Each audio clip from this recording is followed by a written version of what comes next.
Okay, nandito tayo ngayon sa ano. Bali pinuntahan ko na itong di-deliver na package sa amin ng Shopee. Order ko to na yung Tenda O3 na point to point. Bali pipick upin ko kasi baka mamaya mag-deliver sa amin hindi kami abutan, taalis kami. Kaya pinuntahan ko na mismo dito sa drop station nila.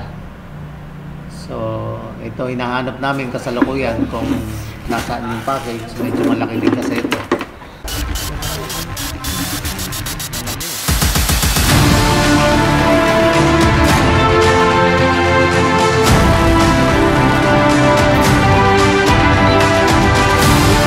Vladimir!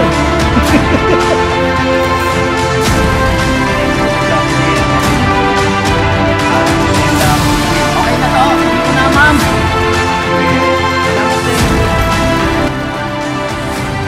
Okay. Again, internet. Ngayon ho ay meron tayong delivery. Yung box natin.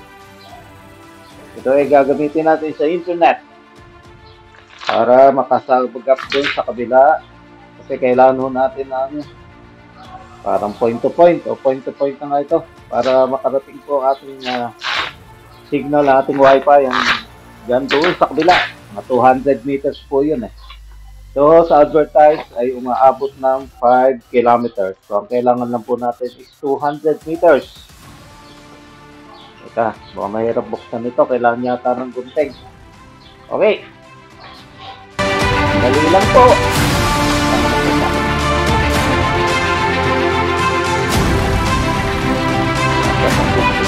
Oh.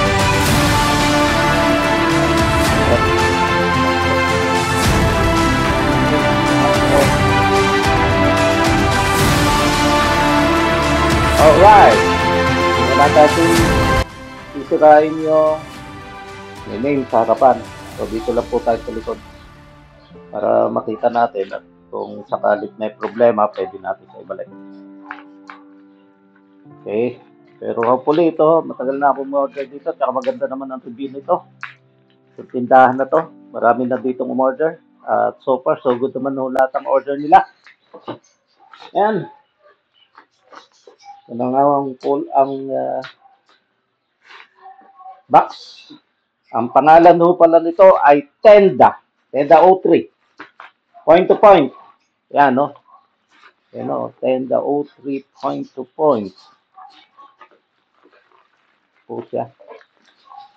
Yun. Okay. Yan.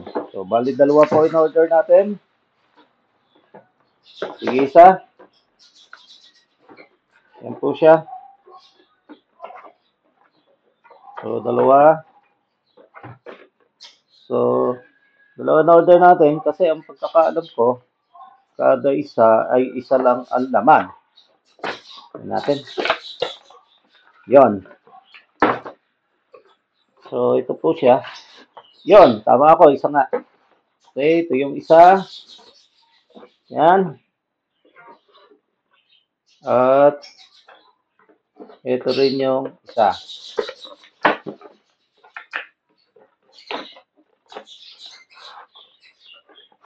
Alright.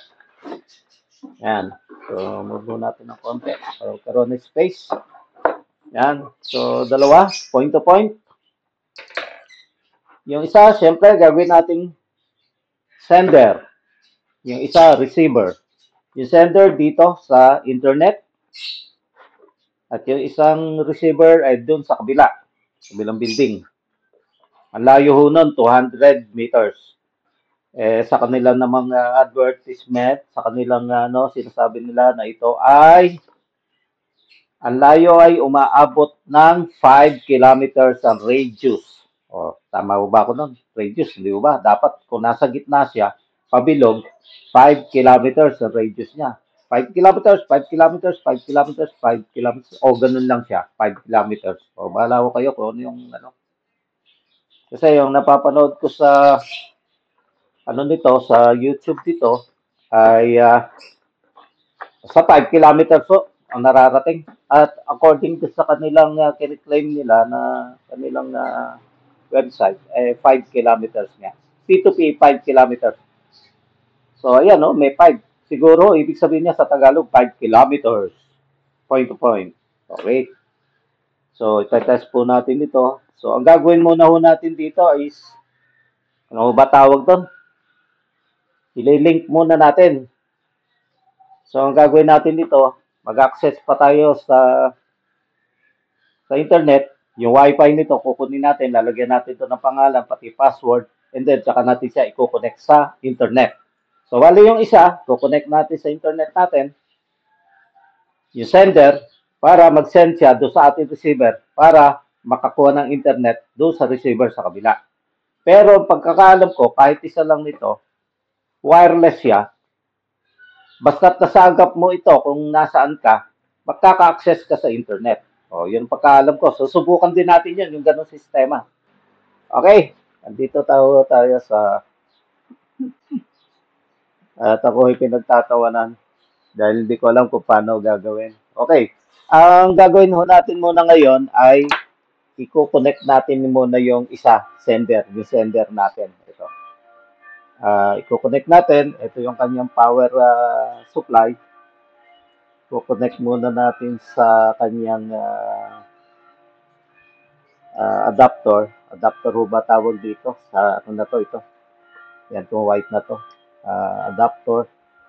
Hindi. Ito ho ang adapter pala.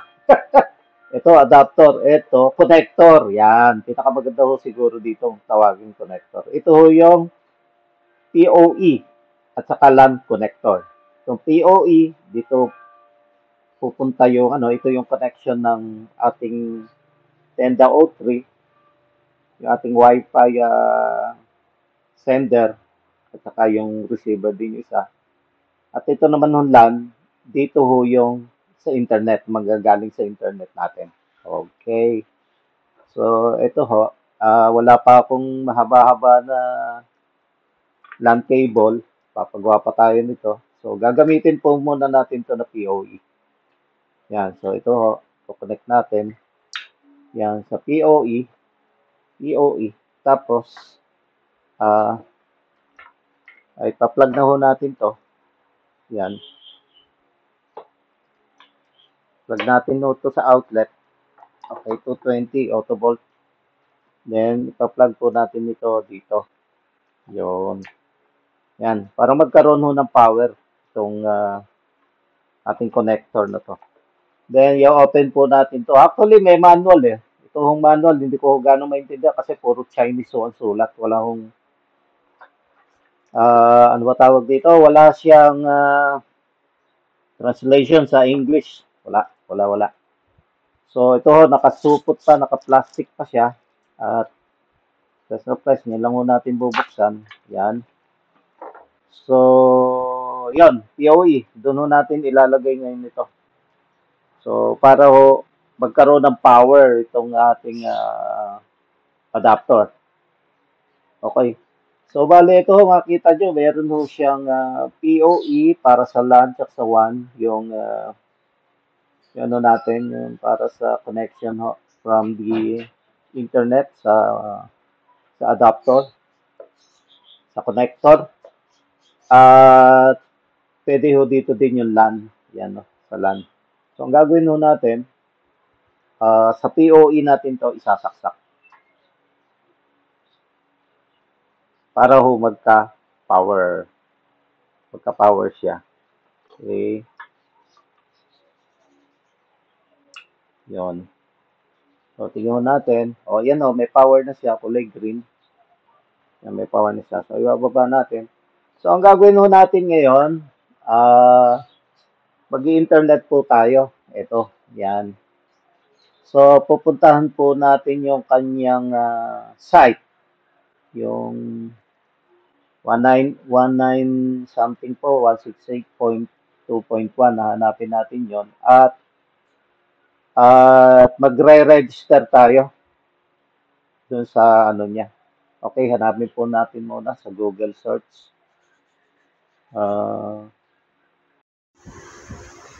Okay. Siyempre, mag-screen recording tayo.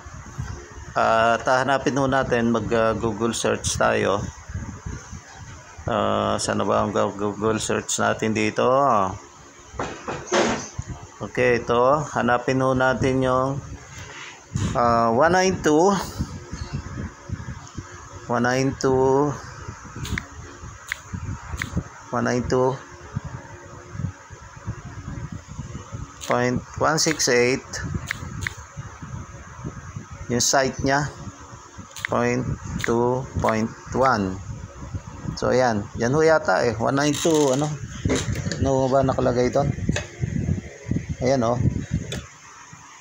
192.168.2.1. Okay, hanapin ho natin yan. Search. So ito. So parang ito na siya. Open na natin.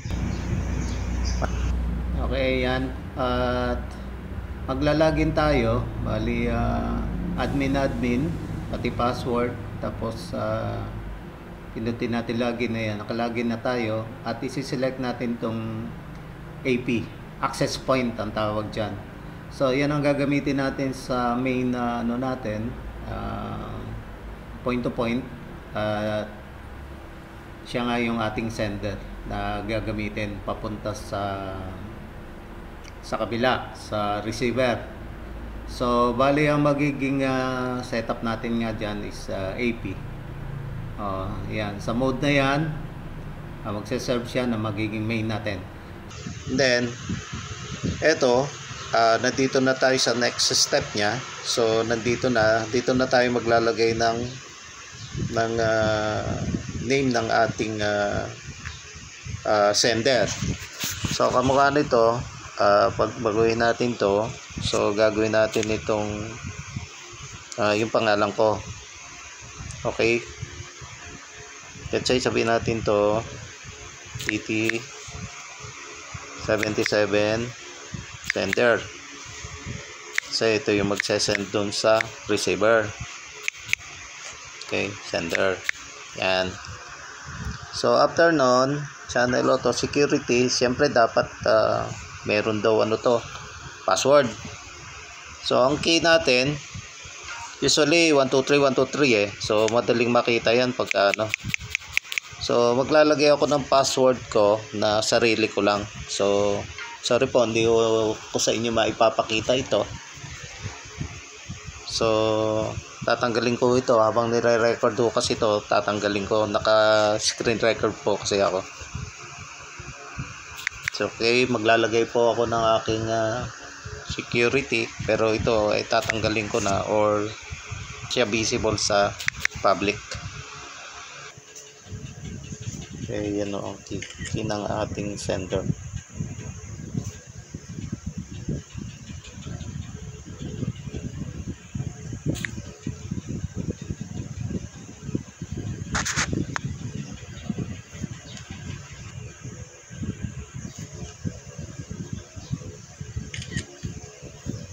Okay, so pagkatapos natin mailagay yung pangalan ng ating sender, so next na tayo. Yan. So save na po natin, save. The device set to AP, click save to apply the setting. So save na tayo. Okay. Nagre-reboot na po yung ating system.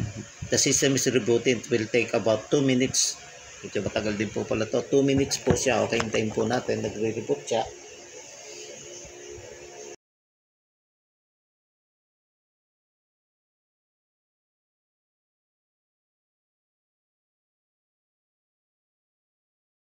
Okay, 83, 84%, 85, 89, so 94%, and okay, we're done. 100%. Alright. So okay na ho. At naka-ano na siya. So tignan mo natin sa ating cellphone kung 100%. Ito na siya. Okay.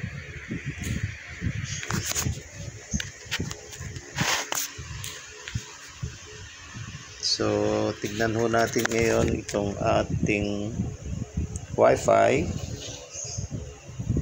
Yan. Yun o siya, kita, DT77 sender.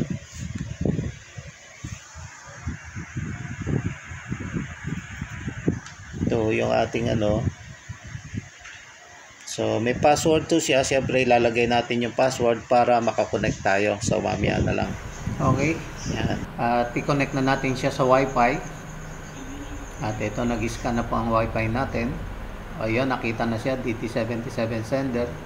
Ayan, DT77 sender connected. Ayan, connected na po siya. So magano na po tayo ng ating YouTube YT channel. Mag-open tayo. Hanap tayo sa Google. Ayan, open natin Google. Open natin yung YouTube channel. Ayan, nakikita na po natin, nagwa-browse tayo.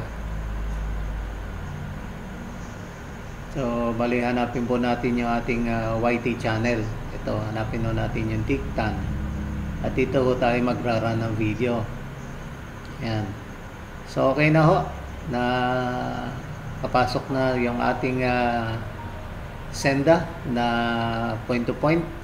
Bali ito ho kasi gagamitin lang natin na ano, hindi naman ito pang piso Wi-Fi. Gagamitin ho natin to para ma-extend lang yung ating Wi-Fi sa bahay, para madala natin doon sa ating business, sa building, sa kabila.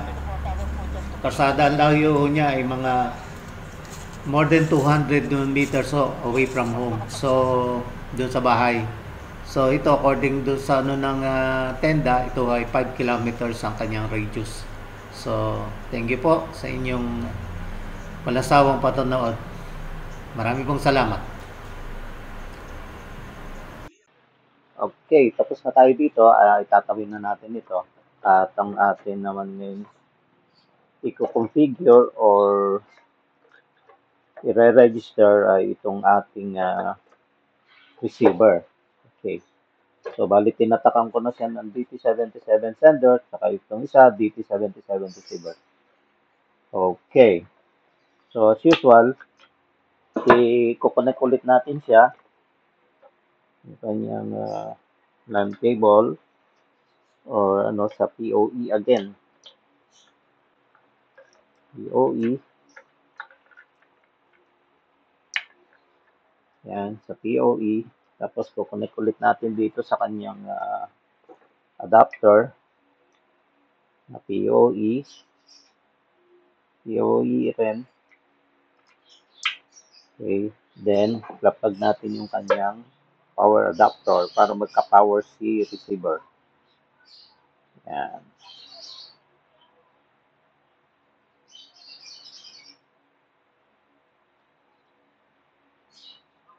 Okay, plug natin sa outlet again. And yan. So yan, may power na siya ulit. So hanapin natin to sa ating Wi-Fi. Pero mag-record muna tayo. Yan, ang ating screen recording. And natin sa Wi-Fi. Makita siya. Yun, okay, tenda. So, ito ngayon si tenda.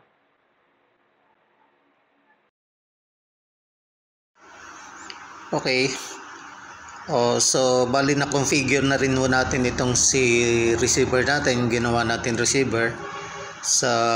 Siya po ay naka-factory default po ng pangalan niya ay tenda na mayroong number. So, ang ginawa po natin, nag-assign po ulit ako ng pangalan niya. So dito po sa Wi-Fi, makikita po natin siya na ayan po yung DT receiver. So may password na rin po yan. Hindi ko muna siya i-connect dahil hindi ko pa ho na-ipipix yung o nailalagay yung sa pole yung DT77 natin na sender doon sa kabila. So bali nakakonect na siya kanina, nagkita na siya, nandito nga lang siya ngayon dito sa site. 200 meters away from sender. So bali na configure na siya. Ang ginawa ko rin ay kamukalan din ng ginawa ko doon sa sender na nag-admin ako para makalogin. Then after po nun, after na makalagin, meron din ho assign. Yung sender po, ang assign niya is AP, access point. Pero itong receiver, ang assign niya ay WISP. Yun know, yung wireless internet service provider ang tawag, at sa wireless ho natin siya gagamitin. Actually, pwede rin hong gamitin na wired yun doon sa kanyang LAN. Ito, na configure na nga siya. Dito ikakabit natin yung diyan natin ikakabit yung pole. Siguro kailangan natin dito 3 tubo siguro yan na 6 meters ang haba. So, kailangan natin kasi clear yung LOS na tinatawag yung line of sight. Dito natin siya, maraming puno dito So doon sa kabilang building, doon natin itatayo yung isang antena para magkita sila.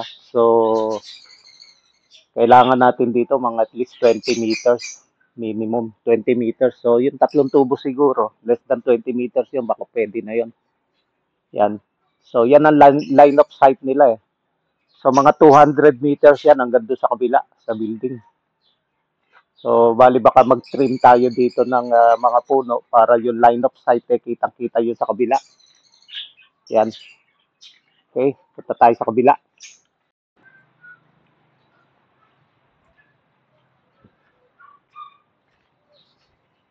So, bali ito yung kabilang site. So, bali yung isang antena dyan natin ilalagay sa ibabaw ng building na yan. So, ayan ho ang mga line of sight niya. So, kailangan may clear tayo ng mga puno, branches siguro, or baka kayanin na nung less than 20 meters na pole na ilalagay natin. Kasi kailangan ho yung line of sight, yung LOS, wala ho siyang distraction, ano ba tawag doon? Obstruction. Wala siya dapat obstruction sa line of sight niya. So, akit ho tayo doon sa building.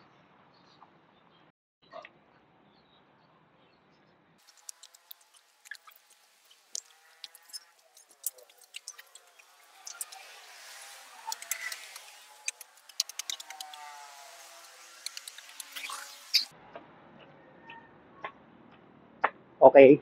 At nandito na tayo sa taas ng building. So, bali dito marami ko ditong tubo extra. Pero ewan ko, pinisipan ko kung ito nga gagamitin ko kasi masyadong mataba, malaki. So, bali ito yung sinasabi ko line of sight napagod ako. Sa pag-akyat. So, dito natin ilalagay isang pole.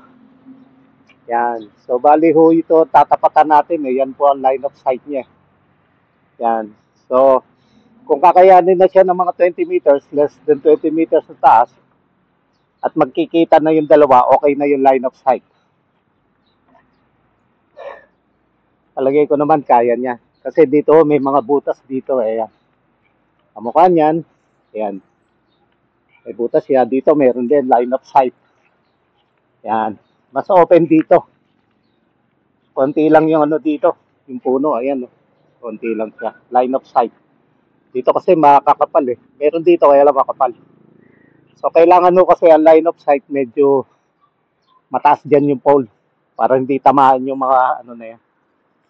So, yun.